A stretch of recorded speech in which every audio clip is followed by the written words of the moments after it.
નમસ્તે વિદ્યાર્થી મિત્રો, ઉમા વિદ્યા સંકુલની યુટ્યુબ ચેનલમાં આપનું હાર્દિક સ્વાગત છે। આજે આપણે ધોરણ 12 કોમર્સની અંદર આંકડાશાસ્ત્ર સ્વાધ્યાય બીજું આપણે પૂરું કર્યું। આજે સ્વાધ્યાય આપણે ત્રીજું ચાલુ કરવાનું છે। સ્વાધ્યાય 3 આપણે ચાલુ કરી। પહેલાં બોર્ડમાં સ્થાન,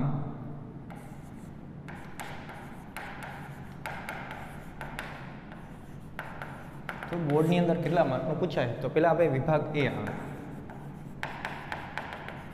એમાં વિકલ્પ 1 માર્ક, પછી આવે વિભાગ બી, પ્રશ્નો 1 માર્ક એટલે 1 વાક્યનો, પછી આવે વિભાગ સી,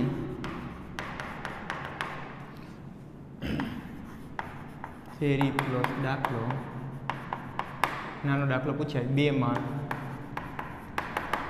પછી વિભાગ ડી, એમાં દાખલો પૂછાય છે તમારે 3 માર્કની અંદર, પછી વિભાગ ઈની અંદર કાંઈ આવતું નથી, પછી વિભાગ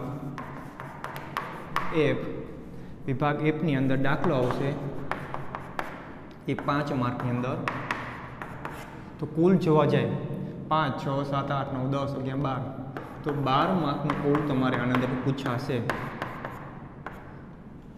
વિભાગ એની અંદર 1 માર્કનો, વિભાગ બીની અંદર 1 માર્કનો એટલે કે 1 વાક્યનો પ્રશ્ન હશે, આની અંદર તમારે એક વિકલ્પ હશે, વિભાગ સીની અંદર કાં થિયરી, મોટાભાગે નાનો એવો દાખલો પૂછાય પણ ઘણીવાર થિયરી પણ પૂછાઈ જાય છે, એટલે થિયરી પ્લસ દાખલો હશે એ 2 માર્કનો પૂછાશે તમારે। વિભાગ ડીની અંદર દાખલો હશે એ 3 માર્કમાં પૂછાશે। વિભાગ ઈની અંદર આ કાંઈ આવતું નથી, એ વિભાગ પાર્ટ 2ની અંદરથી આવે। વિભાગ એફની અંદર એક દાખલો પૂછે છે 5 માર્કની અંદર। તો સૌથી પહેલાં આપણે જોવા જઈએ તો સૌથી પહેલાં શબ્દો આવે છે નિરપેક્ષ ચલ। તો નિરપેક્ષ ચલ કોને કહેવાય? તો સૌથી પહેલાં નિરપેક્ષ ચલ કોને કહેવાય એ આપણે જોઈએ તો કે કાર્યકારણ સંબંધી 2 ચલ પૈકી જે ચલ કારણ સ્વરૂપ હોય તેને નિરપેક્ષ ચલ કહેવામાં આવે। 2 ચલ પૈકી આપણે વ્યાખ્યા લખીએ એની, તો કાર્યકારણથી સંબંધિત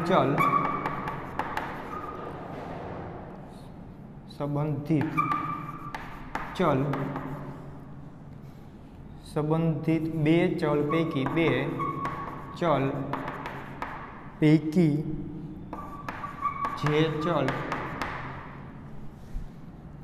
કારણ સ્વરૂપ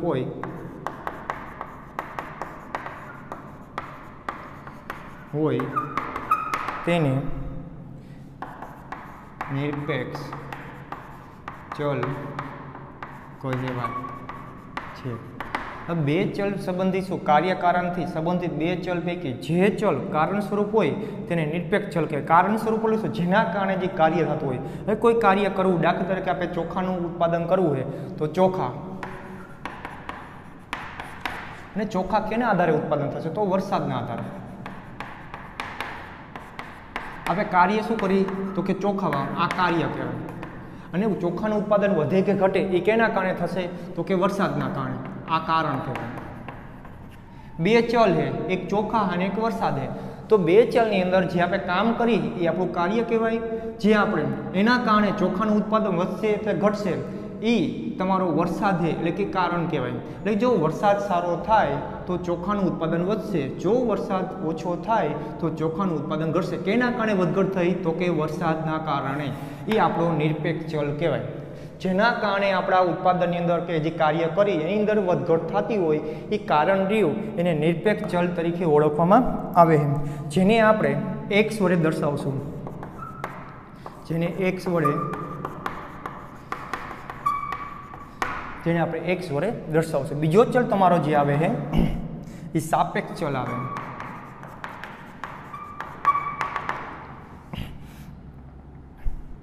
તો એમાંય પણ એ જ વ્યાખ્યા, કારણથી સંબંધિત 2 ચલ પૈકી જે ચલ કારણ સ્વરૂપ ને કાર્ય સ્વરૂપ, આમાં આવશે કાર્ય સ્વરૂપ હોય તેને સાપેક્ષ ચલ કહેવાય। કે જે હવે જે બે કાર્ય કરી એની અંદર બે ચલ છે, સંબંધિત બે ચલ છે, એની અંદર જે ચલ કાર્ય સ્વરૂપ હોય એ કાર્ય સ્વરૂપ ચલ હોય એને આપણે શું કહીશું તો કે સાપેક્ષ ચલ કહેવાય। તો આની અંદર કાર્ય સ્વરૂપ શું છે? ચોખા છે। જે આપણે કાર્ય કરીએ એ કાર્ય સ્વરૂપ જે ચલ રહ્યો એને આપણે સાપેક્ષ ચલ કહીશું, જેને y વડે દર્શાવશું। જેટલી વ્યાખ્યા અહીં લખાવો બધી વ્યાખ્યા તમારે પાકી નોટમાં લખવાની છે। ત્યાર પછી આવશે તમારે નિયત સંબંધો।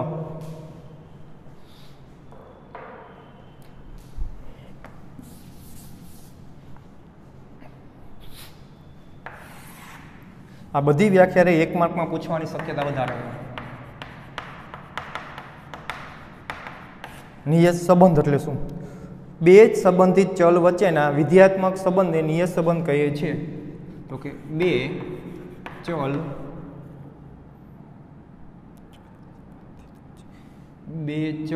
સંબંધિત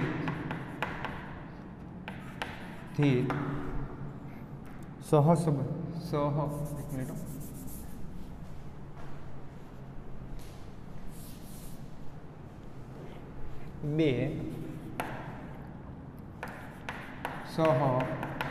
સહસંબંધિત ચલ વચ્ચેના વિધેયાત્મક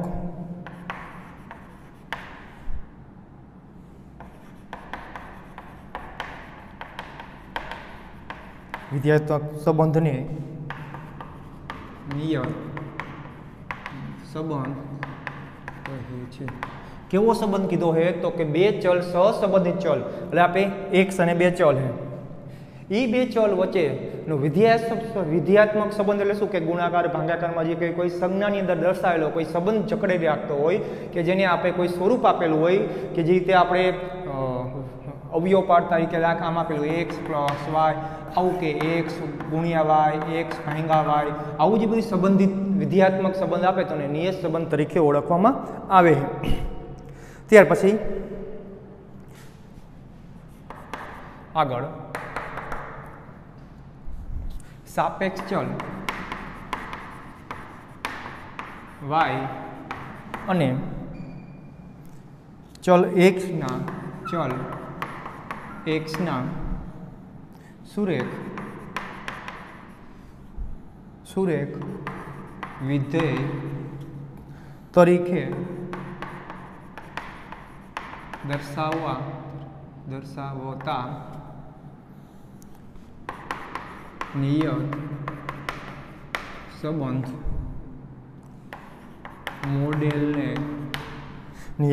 મોડેલને સુરેખ નિયત સંબંધ મોડેલ કહે છે। કે આપણે સાપેક્ષ ચલ y અને ચલ x વચ્ચેના વિધેયાત્મક સંબંધને આ જે વિધેયક સંબંધ જે દર્શાવવામાં આવે આપણે ગુણાકારની ભાંગાદર એવા જે નિયત સંબંધ મોડેલ બનાવવામાં આવે એને સુરેખ સહસંબંધ નિયત સંબંધ મોડેલ તરીકે ઓળખવામાં આવે છે। જે આપણે મોડેલ રહ્યું એ આ રીતે લખાય છે y બરાબર alpha plus beta x plus you, y બરાબર alpha plus beta x plus you. હવે આ તમારું રહ્યું સુરેખ નિયત સંબંધ મોડેલ છે, જેની અંદર તમારે y બરાબર સાપેક્ષ ચલ। હવે ઘણીવાર તમારે 2 માર્કની અંદર નિયત સંબંધ મોડેલ જણાવો કે સમજાવો પૂછાઈ ગયેલું છે। જો તમારે 2 માર્કની અંદર પૂછાય તો બધાને સંજ્ઞામાં શું કહેવાય નીચે લખવું પડે। તમારે 1 માર્કની અંદર પૂછાય ખાલી નિયત સંબંધ મોડેલ સમજાવીને મૂકી શકો। પછી a અને b આલ્ફા અને બીટા તો એને કહેવાય આપણે અચળાંક કહેવાય। અચળાંક એટલે કોઈ પણ સંખ્યા। x રહ્યો x આપણો શું છે નિરપેક્ષ ચલ છે, એ આપણે અગાઉ વ્યાખ્યા જોઈ ગયા। હવે યુ રહ્યો શું છે મોડેલનો વિક્ષેપ ચલ છે, મોડેલનો વિક્ષેપ જે અંદર વિક્ષેપ કરે ખામી ઉત્પન્ન કરે વિક્ષેપ ચલ છે। y બરાબર alpha plus beta x plus you, એમાં y બરાબર સાપેક્ષ ચલ, x બરાબર નિરપેક્ષ ચલ, a અને b એટલે કે આલ્ફા અને બીટા અચળાંક કહેવાય, કારણ કે આપણે જે સૂત્ર આવશે એની અંદર a અને b લઈ લઈએ આપણે, આની જગ્યાએ a અને b બનાવી નાખે એમ. હવે u બરાબર મોડેલનો વિપેક્ષ ચલ. જ્યારે આપણે કહીએ ત્યારે સમજવાનું કે જ્યારે x અને y બે ચલ વચ્ચે સંપૂર્ણ સુરેખ સંબંધ હોય, સંપૂર્ણ એટલે કે બે વચ્ચે સંબંધ સીધો રહેલો હોય, પૂરેપૂરો સંપૂર્ણ સંબંધ હોય, ત્યારે u બરાબર 0 આવે છે, ત્યારે મોડેલની અંદર y બરાબર આલ્ફા પ્લસ બીટા એક્સ જ લેવામાં આવે છે, u લેવામાં આવતો નથી. જો સંપૂર્ણ સંબંધ ન હોય તો આપણું u 0 થતો નથી અને તમારે u અહીંયા લેવો પડે, પણ આપણે જ્યારે સૂત્ર લખાવશું એમાં આપણે ચોખવટ પાડી દઈશું. પછી હવે અન્વયાયોજન નિયત સંબંધ રેખાનું અન્વયાયોજન તમારે દાખલાની અંદર કરવાનું કહીશે.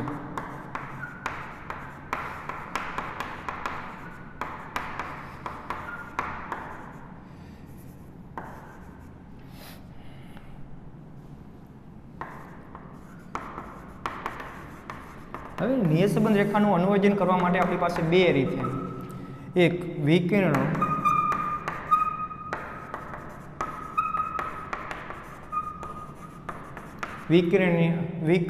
આકૃતિની રીત, બીજી છે આપણી પાસે ન્યૂનતમ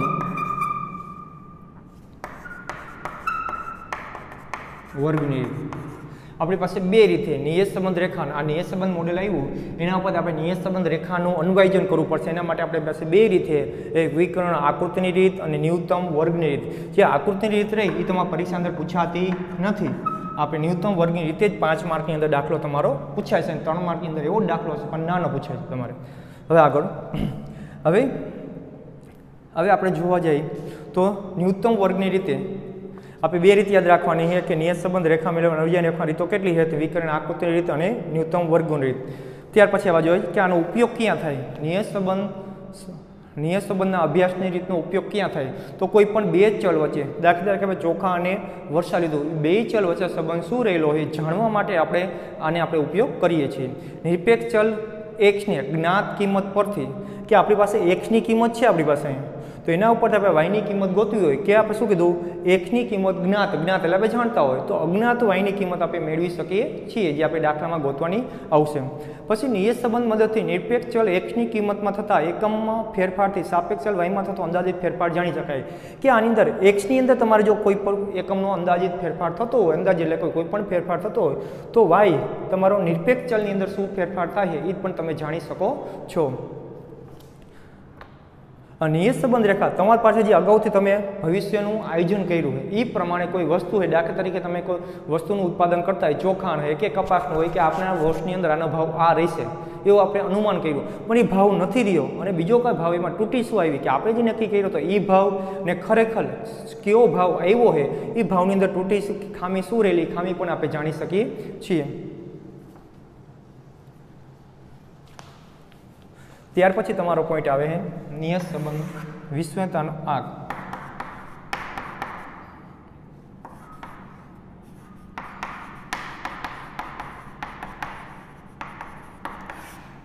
નિશ્ચયતાનો આંક. તો એની અંદર આપણે જોવા જાય તો એની અંદર તમારે નિશ્ચયતાનો આંક ગોતવા માટે તમારે અહીંયા એને સંજ્ઞામાં આપણે આર વડે દર્શાવશું. એની આપણે કેપિટલ આર વડે આપણે દર્શાવવામાં આવે છે. હવે કેપિટલ આર વડે દર્શાવવામાં આવે પણ એનો આપણે વર્ગ કરવો પડશે. કેપિટલ આરનો વર્ગ વડે આપણે એને દર્શાવીશું. એમ તમને પરીક્ષાની અંદર કહીએ કે નિશ્ચયતાનો આંક શોધો તો આપણે શું આવે, કેપિટલ આરનો વર્ગ તરીકે આપણે દર્શાવશું. હવે એની અંદર આપણે કિંમત જોવા જાય તો એની અંદર કિંમત આપણી 3 પ્રકારની કિંમત આવશે. તો પહેલાં જો આપણે અર્થઘટન કરીએ, જો આર વર્ગ બરાબર 1 આવે, પછી આર વર્ગ બરાબર 0 આવે તો એને શું કહેવું, એનું અનુમાન શું લગાવવું આપણે? તો કે જ્યારે આર વર્ગ બરાબર 1 આવે તો કહેવાય નિયત સંબંધ રેખા અંદાજ રહ્યો તો તમારે લખાય અંદાજ 100% વિશ્વનીય છે. કેવો 1 બરાબર આર વર્ગ બરાબર 1 જવાબ આવે તો તમે કહી શકો કે અંદાજ રહ્યો 100% વિશ્વનીય છે. હવે 0 આવે તો તમારે કહી શકાય કે અંદાજો રહ્યો વિશ્વનીય નથી. અંદાજો નિય નથી. હવે તેવું હતું કે આર વર્ગ રહ્યો તમારો, આર વર્ગ રહ્યો એ એકની નજીક હોય, એકની નજીક એટલે 0.5થી મોટો, 0.5થી મોટો હોય અને r વર્ગ 1 સુધી હોય, એકની નજીક હોય. બીજા શબ્દોમાં કહી તો એકથી નજીક, એકની નજીક. શું કીધું? 0.5થી મોટો, લેસ ધેન કહેવું, 0.5થી મોટો અને ક્યાં સુધી આપણે 1 સુધી જવા દેવાનો, 1 નથી લેવાનો. 1 આવે તો પાછું શું થઈ જાય? 100% વિશ્વનીય થઈ જાય. હવે એવું આવે તો કહી શકીએ કે આપણું નિયત સંબંધ રહ્યું એ અંદાજો વિશ્વનીય છે. 100% વિશ્વનીય ન કહી શકાય, આપણે ખાલી વિશ્વનીય છે એવું કહી શકીએ. અંદાજો નિય છે, આપણે અંદાજો રહીએ વિશ્વનીય છે એવું કહી શકીએ. હવે એનાથી જો થોડુંક ઊંધું આપણે જોવા જાય કે 0. આપણે રહ્યો 0 થી r ને 0.5 સુધી જોઈએ તો આપણે શું કહેવું એને? તો એટલે કે આપણે એટલે કે 0 ની નજીક હોય, 0.5 આવે તો પણ આપણે અંદાજો વિશ્વનીયમાં જ લઈ લેવાનો. તો આપણે કહી શકીએ કે નહીં, યોગ્ય નથી, ધારણા રહી એ યોગ્ય નથી, વિશ્વનીય નથી એવું ન કહી શકીએ. કે એવું કહી શકીએ કે આપણે ધારણા યોગ્ય નથી, તો આપણે કહી શકીએ કે આપણી ધારણા યોગ્ય નથી એવું આપણે અંદાજો લગાવી શકીએ. ત્યાર પછી ગુણધર્મને આવે આપણે કંઈ જોવા નથી. હવે આપણે સૂત્ર જોઈએ એના.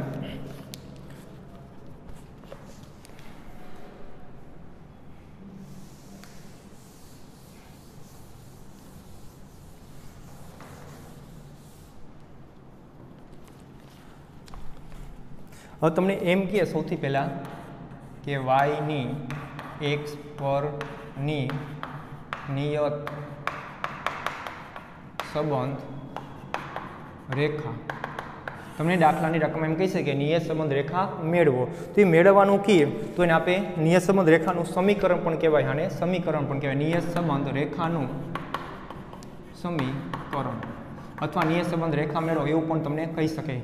તો તમારે આવશે y કેપ બરાબર a પ્લસ bx. આની અંદરથી જ આલ્ફા રહ્યો અહીંયા a થઈ જાય અને બીટા રહ્યો અહીંયા b થઈ જાય, x નો એક u તમારો નીકળી જાય. તો y કેપ બરાબર a પ્લસ bx. હવે આની અંદર આપણે જોવા જાય તો સૌથી પહેલાં આપણે b ગોતવા પડશે. તો b ને આપણે શું કહેવાય? હવે આની અંદર આપણે લખી પહેલાં તો b ને શું કહેવાય એ આપણે જોઈ. y કેપ એટલે નિયત સંબંધ રેખા, e એટલે શું અને b એટલે શું? એ એટલે નિયત સંબંધ રેખાનો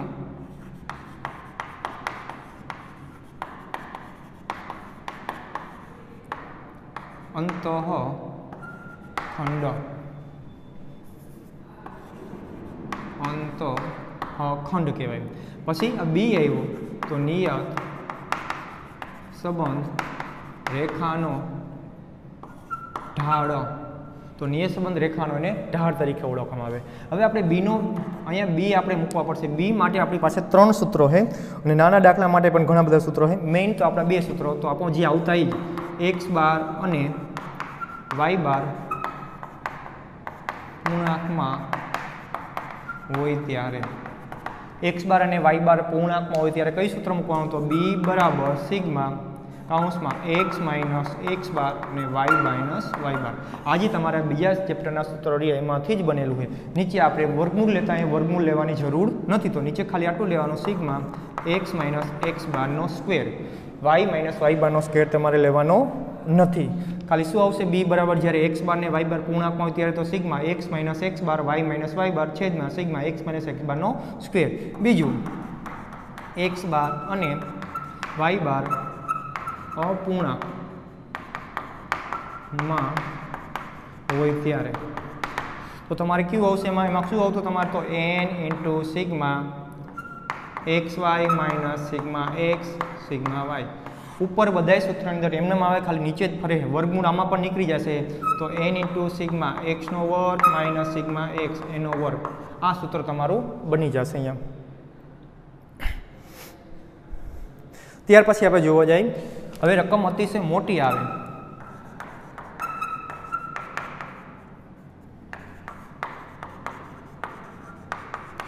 હોય અથવા પોઈન્ટમાં હોય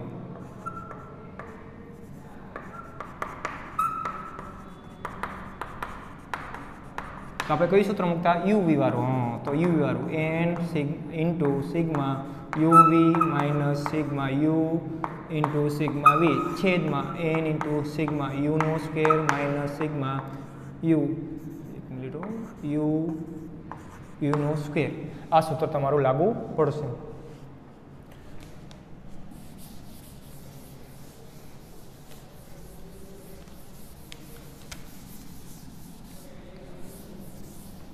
હવે આપણે જોવા જઈએ કે આની અંદર ઘણીવાર આપણે નીચે આપણે શું કરતા રકમમાં પરિવર્તન કરતા એટલે કે સિગ્મા cx ને cy રાખ. જો રકમમાં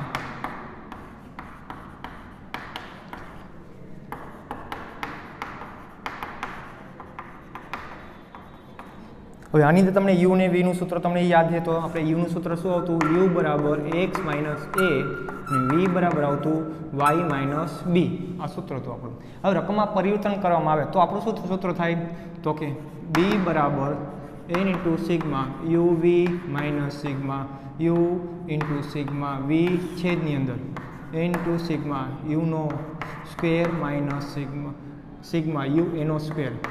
હવે પરિવર્તન એટલે શું તો કે જ્યારે આપણે u બરાબર x માઇનસ એના છેદમાં cx લઈ અને v બરાબર y માઇનસ b છેદમાં cy લઈ ત્યારે તમારે સૂત્રની અંદર અહીં ગુણાકારમાં લેવું પડશે. ગુણાકારમાં શું લેવાનું તો કે cy ના છેદમાં cx લેવો પડશે. ક્યારે જો અહીંયા છેદમાં અહીંયા આપણે છેદમાં cy કે cx લીધો નથી, આપણે પરિવર્તન નથી કર્યું, ખાલી બાદબાકી કરી. જો અહીંયા તમારે u બરાબર આ સૂત્ર તમે પરિવર્તન કરો તો ગુણાકારીને cy ના છેદમાં cx લેવો પડશે તો જ જવાબ આવશે, નકર આવશે નહીં. આ સૂત્ર કેના હતા તો કે b ગોતવા માટેના સૂત્ર હતા. હવે નાના દાખલા માટે સૂત્ર પૂછાય. નાના દાખલા માટે આ બધા કેના સૂત્રો છે ખાલી b ના જ સૂત્રો છે તમારી પાસે હજી. હવે આ તો મોટા દાખલા અંદર તમારે ફિક્સ છે કે આ 3 સૂત્રો જ આવશે. નાના દાખલા પૂછાય તો એટલે કે તમારે 3 માર્કની અંદર પૂછાય એમાં b બરાબર COV XY છેદમાં SX નો વર્ગ. XX એટલે તમને વર્ગ કરવાની વિચલન અથવા ખાલી XX કીધું પ્રમાણિત વિચલન એક સૂત્ર આ આવશે. બીજું એમાં COV તમારે ગોતવું હોય તો COV XY બરાબર સિગ્મા x માઇનસ x બાર y માઇનસ y બાર છેદમાં n. હવે આગળ બીજું સૂત્ર એનું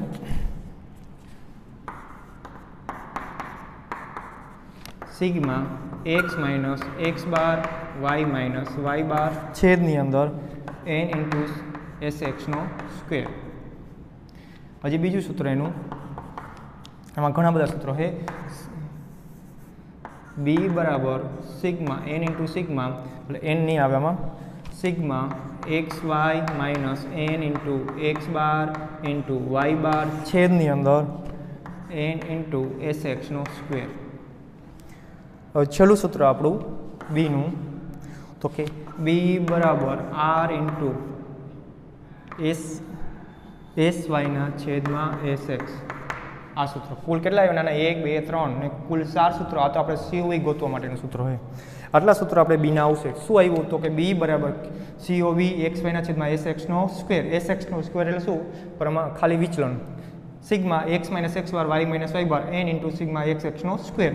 આમાં sigma XY minus n into x બાર y બાર n ઇન્ટુ xx નો વર્ગ. જ્યારે COV આવે ત્યાં n નથી લેવાનું એટલું યાદ રાખવાનું છે તમારે. COV નો આવે બેમાં તમારે n આવશે જ છેદમાં. ત્યાર પછી આપણે જોવા જઈએ હવે એ ગોતવા માટેનું સૂત્ર તમારે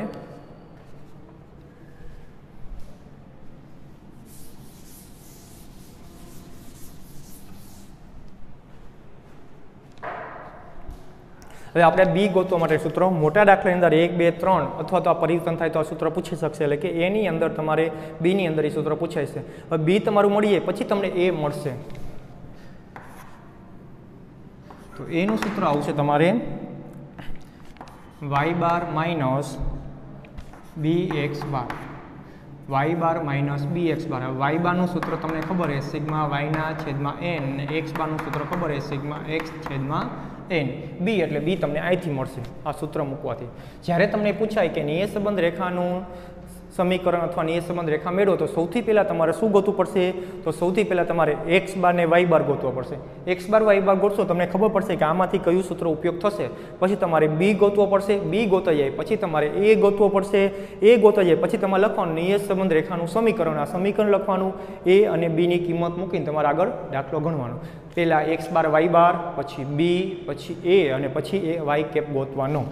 ત્યાર પછી આપણે જોવા જઈએ તો આપણે હમણાં જોયું હતું નિયત સંબંધ રેખાવાળું આપણે સૂત્ર જોયું હતું તો કે નિસ્વાયકતાનો આંક. નિસ્વાયકતાનો આંક એટલે શું? તો કે r સ્ક્વેર. r સ્ક્વેરનું સૂત્ર શું છે? તો આપણો જે સ્મોલ r છે ને એનો સ્ક્વેર કરવાનો. આ સૂત્ર યાદ રાખવાનું આપણે.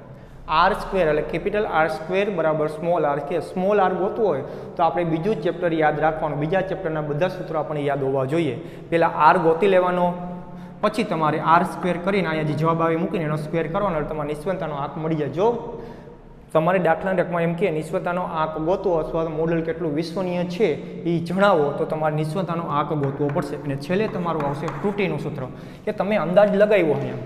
અહીં કિંમત તમને મળી મૂકવાથી અંદાજ લગાવ્યો એ બરોબર છે કે એમાં કેટલી ખામી રહી ગોતવા માટે તમારે ત્રુટિનું સૂત્ર આવશે. ત્રુટિ એને આપણે e કહીશું. e બરાબર y માઇનસ y કેપ. આટલા સૂત્રો તમારે યાદ રાખવાના છે. ત્રુટિ બરાબર y માઇનસ y કેપ. આની અંદર તમારો બીનો જવાબ ગમે એટલો આવી શકશે પણ આરનો જવાબ રહ્યો એ આરનો જવાબ 0 થી 1 જ આવશે. 0 થી 1 ની વચ્ચે જ અથવા 0 અથવા 1 જવાબ તમારો આવશે. આટલા સૂત્રો તમારે લખી જે અગાઉ મેં વ્યાખ્યા લખાવી વ્યાખ્યા લખીને તમારે પાકી નોટમાં સૂત્રો લખીને પાકા કરી રાખવાના છે. પછી આપણે આગળ કારણ કે દાખલા હવે પછી નેક્સ્ટના જ્યારે મળશો ત્યારે આપણે દાખલા ગણાવશું. વસ્તુ